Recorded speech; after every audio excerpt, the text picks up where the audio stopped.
I am the chairman of ODM Kisii, and my people are here. Are you here? Yes. Yes.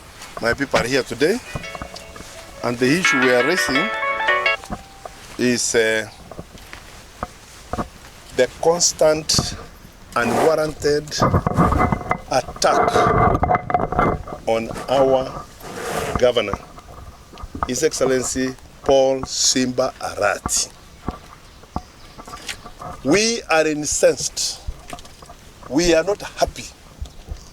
We are concerned that the harassment and intimidation of our governor has gone howling.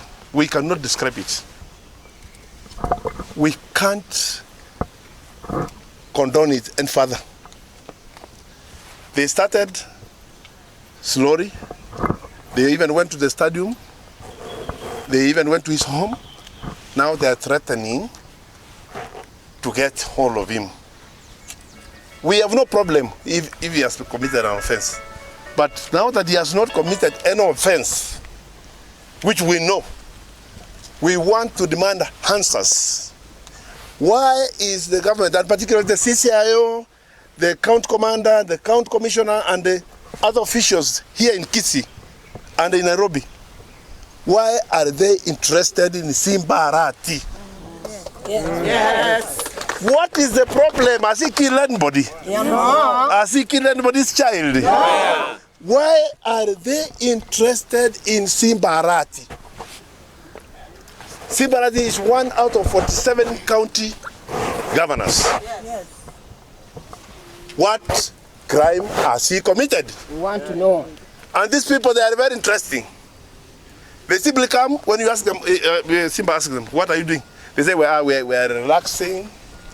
We are just passing and we drifted. That is nonsense. That's stupidity of the highest nature. Yes. We demand that these things must now stop. These things must stop immediately. Yes. Stop. Our people, the people of Kisii County, we are asking you, are you not seeing what's happening? Yes. If you are seeing what's happening, we are calling on you, and you are, as your chairman of ODM, we are calling, this is our ODM government in Kisii. Our ODM government in Kisii must be respected. It is a sovereign power which must be respected.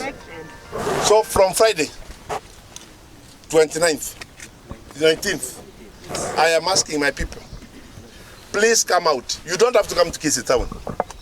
Come out wherever you are. Let us demonstrate and ask. Let us have placard asking the government of Kenya